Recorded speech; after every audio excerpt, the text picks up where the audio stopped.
네, 현재 중학교 3학년이 치를 2022학년도 대입제도 개편 논의가 본격화했습니다. 어제 첫 번째 공청회에서는 수능 확대와 학생부 전형 유지를 놓고 의견이 팽팽하게 맞섰는데요. 네, 서화숙 전 한국일보 편집위원, 고유선 연합뉴스 기자와 함께 관련 이야기 자세히 나눠보도록 하겠습니다. 들어오셔 오십시오. 어서 오세요. 네, 안녕하세요. 반갑습니다. 자, 먼저 고 기자께 좀 여쭤보겠습니다. 2022학년도 대학 입시제도 개편을 위한 첫 번째 공청회를 참석하셨다고 들었는데 분위기 어땠습니까? 예.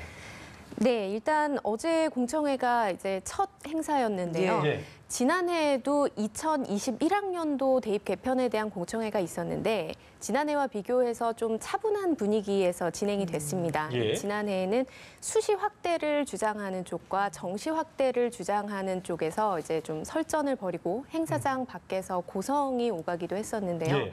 어제는 양측이 강력하게 의견을 제기하기는 했습니다. 예. 각자의 의견을 제기하기는 했습니다만 지난해보다는 좀 차분한 분위기 지난해 속에서 비해서는 그래도 좀 괜찮았군요. 예, 맞습니다. 그렇게 그랬군요. 진행이 됐습니다. 자, 오늘 어제 행사장에서는 보니까 학생 또 학부모, 교원, 시민단체 관계자까지 400명이 참석했다고 들었는데 어떤 발언들이 좀 오갔는지 좀 짚어주시면 좋을 것 같습니다. 예. 네, 일단 교육부가 이 국가교육회의에 이걸 좀 결정해달라. 예. 이거는 이 쟁점은 좀 결정을 해줘야겠다라고 제시한 게 3가지 쟁점이 있었는데요. 예.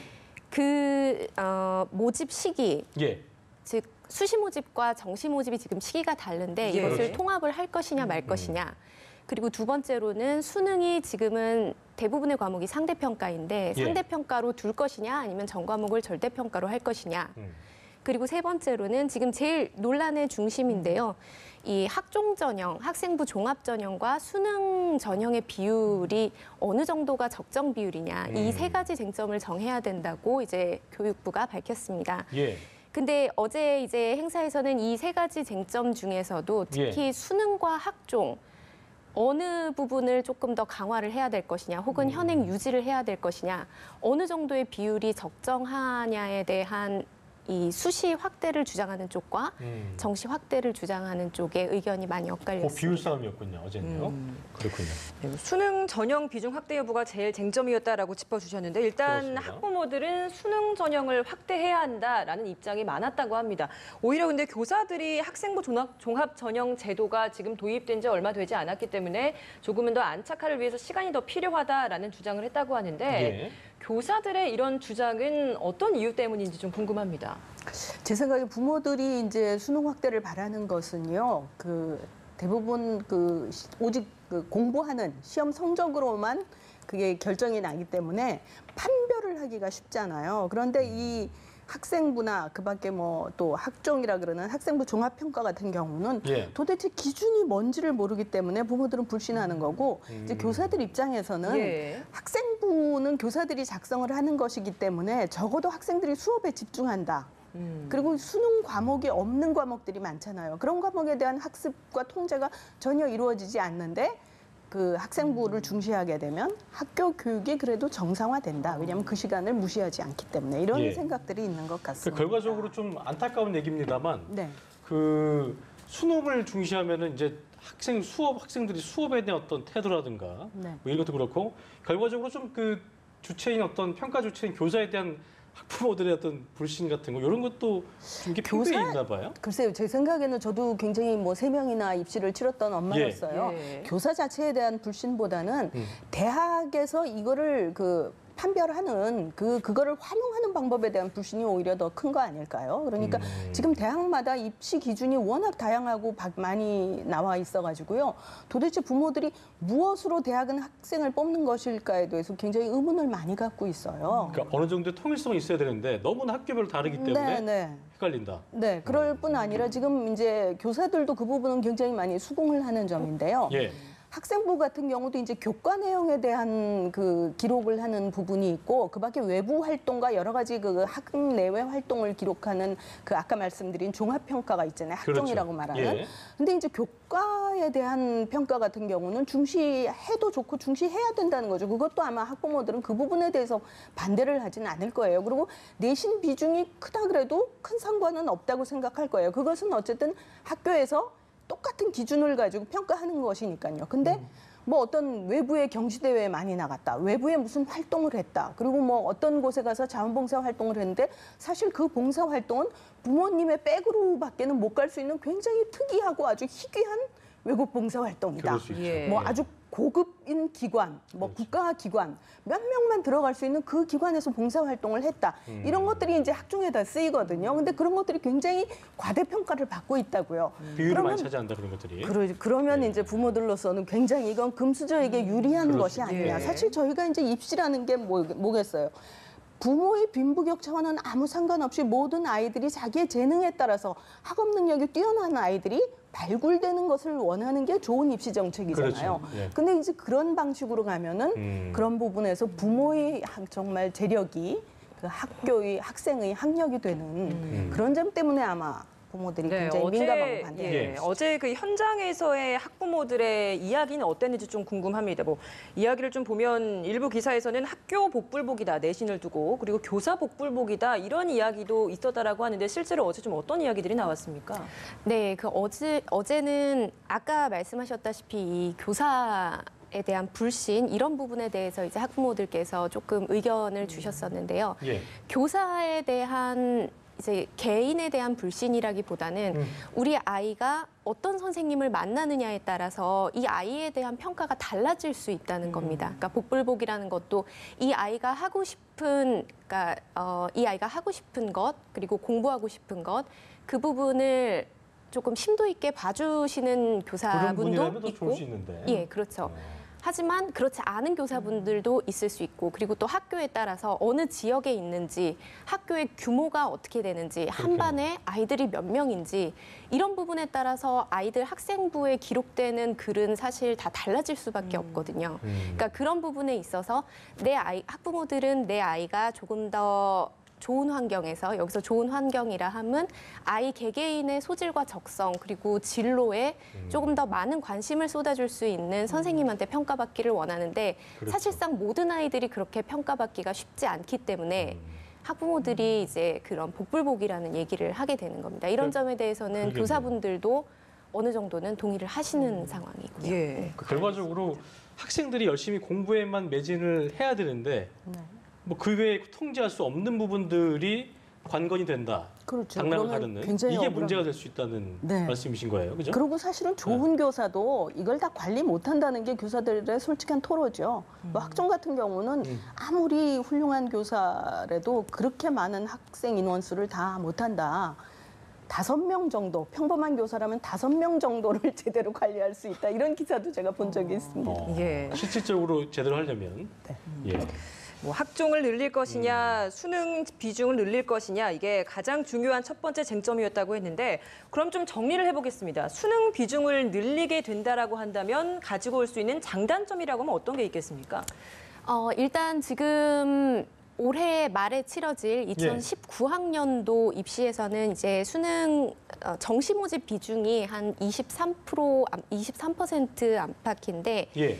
이 정시 모집 특히 수능 위주 전형이 늘어나게 되면 학생들에게 재도전 기회가 생깁니다. 여기서 재도전이라 하면 재수생도 될 수 있고 재수생들은 이미 내신이 결정이 돼 있으니까 본인이 조금 더 공부해서 조금 더 좋은 성적을 받고 원하는 대학을 가려면 다른 도전의 기회가 있어야 되는데 이제 내신을 다시 고칠 수는 없으니까 예. 수능 공부를 해서 그렇죠. 이제 가야죠. 그리고 검정고시생도 그렇죠. 물론 마찬가지고요. 예. 그리고 학생들 같은 경우에도 재학생들 같은 경우에도 고등학교 1학년 때부터 실질적으로 내신 경쟁이 시작이 됩니다. 1학년 예. 1학기 중간고사부터 시작이 되는데 사실 학생들이 항상 좋은 점수를 받기는 쉽지가 않습니다. 그렇죠.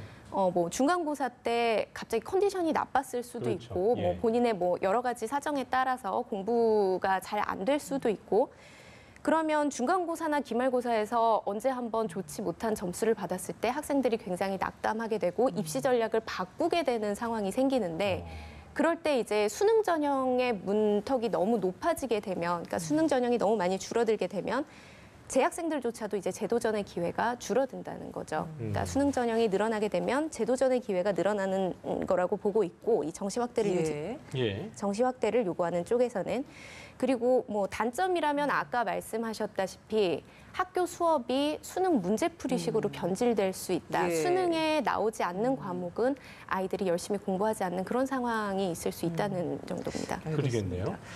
자, 그리고 대입 수시 정시 시기 아까 뭐 얘기 중에 하나였는데 통합 여부도 관건인데 선발 시기가 통합되면은 수능 성적 발표 이후에 전형이 진행이 되겠고 또 전형 기간도 줄어들 것으로 보이는데 이게 수험생 입장에서는 좀 우려점이 많다면서요.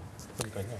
예, 맞습니다. 일단 수험생 입장에서는 최대한 많은 기회를 잡고 많은 원서를 쓰고 싶겠죠. 그렇죠. 지금은 네. 수시 같은 경우에는 최대 6번까지 원서를 쓸 수가 있습니다. 그리고 정시 같은 경우에는 최대 3번까지 원서를 쓸 수가 있는데 개인 입장에서 보면 이제 최대 9번이죠. 그렇죠. 근데 정시와 수시가 통합이 된다면 아직 확정된 것은 아니지만 이제 교육부에서는 6번 안팎의 지원 기회를 주는 방안을 검토를 했던 걸로 기회가 얘기가 줄어들 나왔습니다. 수밖에 없는 거군요. 3번이 날아가네요. 그렇죠. 최대로 비교하자면. 네네. 하지만 또 교육부 입장은 조금 다른데요. 이 2018학년도, 그러니까 작년에 치러진 입시죠. 2018학년도 입시에서 학생들이 평균적으로 수시는 4.6회, 정시는 2.8회를 지원을 했다고 합니다. 예. 그러니까 주어진 지원 기회를 다 쓰지 않는 학생들도 있기 때문에 평균적으로 보면은 6번 안팎의 도전 기회가 있다면 학생들 입장에서 그렇게 많은 부담이 있는 부담은 건 아니다. 아니라고 그렇게 보고 있습니다. 그렇군요. 네, 그럼 마지막 쟁점 중에 하나가 바로 수능 하신 말씀 절대평가 있으셨습니다. 전환 예. 여부. 아니요, 지금 이 선발 시기가 통합이 돼서 줄어들게 된 경우에요. 또 다른 장점은 그 과거와 같이 복잡한 입시 제도를 각 대학마다 할 수가 없다는 거죠. 상당히 입시 제도를 단순화시킬 수밖에 없다는 게 장점이고요. 예.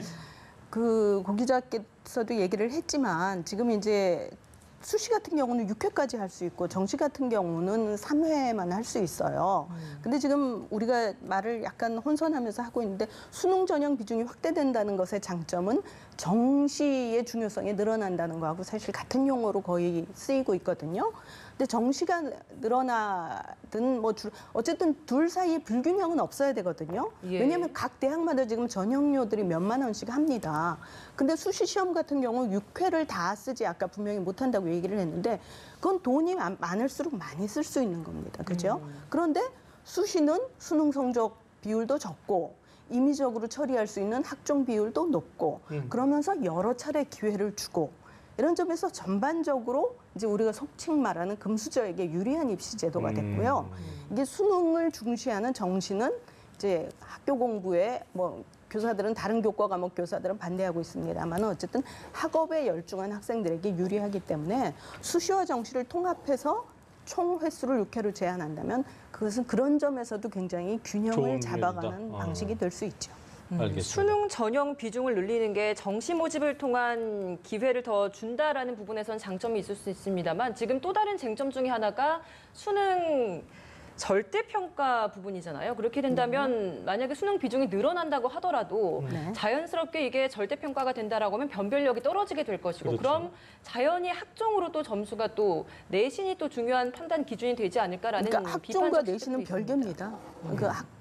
그거는 이제 교과 성적에 의한 그 학생부가 내신이거든요. 그 부분에 대해서는 중시하는 것에 대해서는 교사들도 지지를 하고 있고요. 학부모들에 대해서는 찬반이 엇갈리지만 거의 크게 반대하지는 않고 있습니다. 다만 교회 활동에 의한 이 종합평가 부분에 대해서 그게 너무 자의적이지 않냐 그런 기준에 대해서 너무 학부모도 교사도 판단 근거가 없는데 다만 대학 측에서 임의로 선정하는 것을 그냥 따라갈 수밖에 없기 때문에 불확실한 거 아니냐 이런 부분이고요. 지금 말씀하신 그 절대평가 부분은요 또 이제 별개의 문제인데. 사실은 엄밀히 얘기하면 이 수학능력 시험이라는 거는요. 그 12년의 학습 과정을 다 마쳤으면 우리나라의 그 고등학교 졸업자는 이 정도의 학습 능력에 이르러야 된다. 이거를 판단하는 시험이기 때문에요. 원래는 절대평가가 저는 맞다고 생각합니다. 그러니까 잘하는 사람이 비율이 많다 하더라도 그럼 이게 뭐 경쟁을 위한 거라기보다는 그렇죠. 확인 절차다라고 좀 그럼, 보시는 게 있는 것 같아요. 네. 그리고 근데 이제 학교 입장에서는 이걸 또 구분해야 되는데 들어올 사람은 자리는 한정돼 있고 또 뽑을 사람 많고 해서 이제 어떻게 해야 될지 그 부분이 좀 고민인 거거든요. 저는 그 부분에 혼선이 생긴 이유가 사실은 점수제를 등급제로 바꾸면서 문제가 생긴 것 같습니다. 그러니까 이 수능이 과거에는 점수제였어요. 그러니까 그러면 원점수제 도입에 더 네. 힘을 실어야 된다라는 입장이신 거죠? 절대평가를 하려면 절대적으로 원점수제로 복귀를 해야 됩니다. 예, 알겠습니다. 고 기자는 어떻게 생각하세요? 네.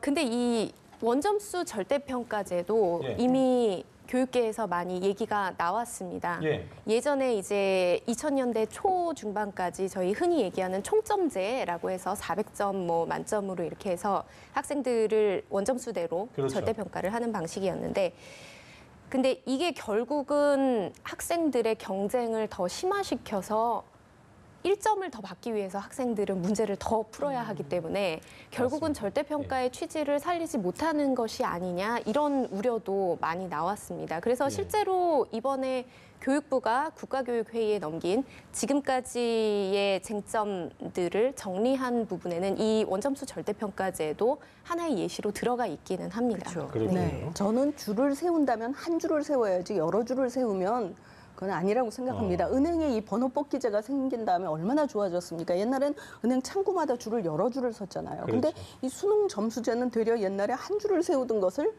여러 줄로 지금 등급제로 바꿔버려가지고 오히려 그래서 이 관심- 이 아까 굉장히 이제 복불복이 예. 된. 3명의 자녀를 두셨다고 했는데 네. 이게 조금만 부모 입장에서 관심을 놔버리면 알 수가 없는 분들도 그러니까요. 많다 하더라고요. 전 사실 그러니까. 그래서 예. 그냥 학교에서 하라는 대로 했던 사람이고요.